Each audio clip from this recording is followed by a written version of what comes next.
Listen up, because the biggest shift to the YouTube algorithm for 2026 is officially here, and it completely reshapes how daily creators like us need to approach content.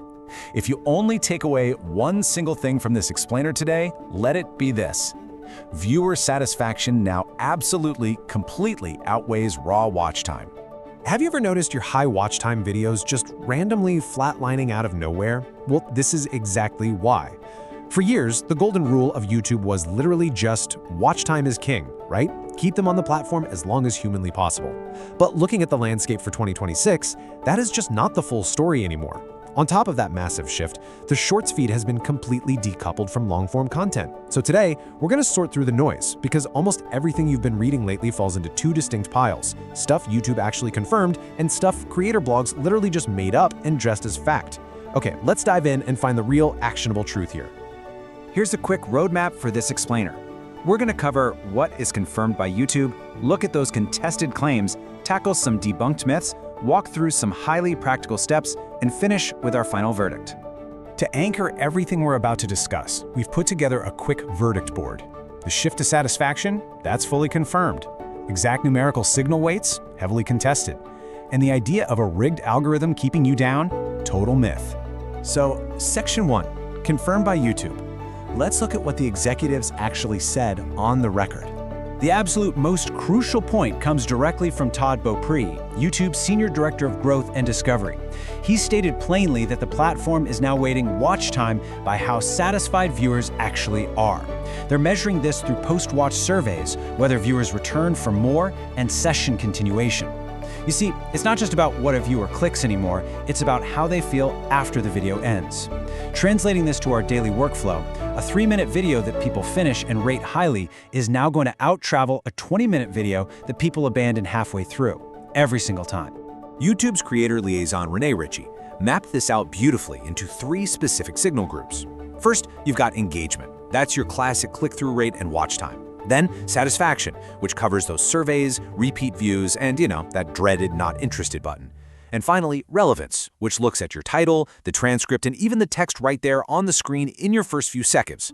The algorithm scores candidate videos on all 3 of these. But remember, the ultimate ranking is based on predicted satisfaction, not just raw views. Now, moving into late 2025, we got the most consequential structural change. Shorts and long form are officially decoupled. They're entirely separate games now, guys. They just do not feed each other. This means a wildly viral short isn't going to magically drag your long form videos up with it. But on the flip side, and this is the best part, a totally quiet shorts run carries zero downside risk to your main channel. The models are running completely separately, meaning you can finally experiment without the anxiety of tanking your long form reach.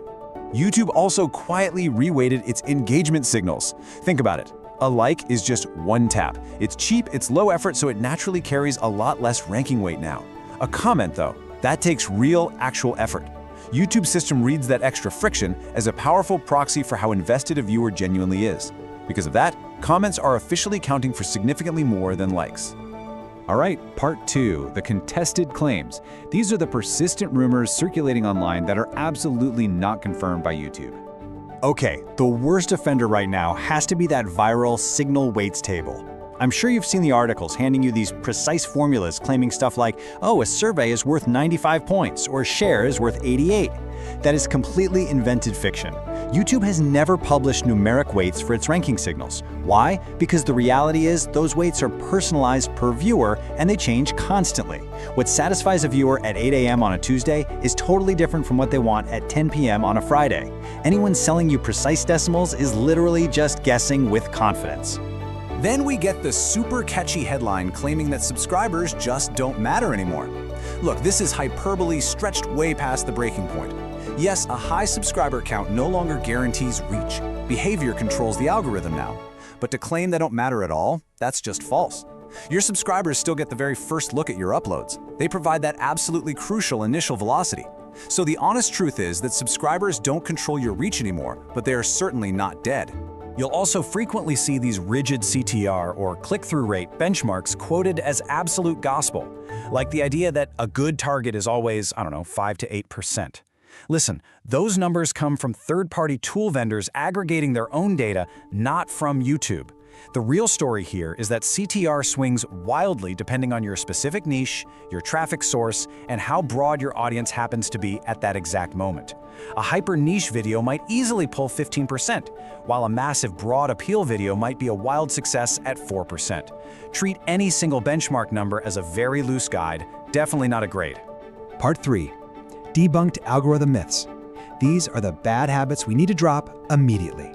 So this is probably the biggest myth out there, and it's the exact one that causes us to panic when a video completely flops.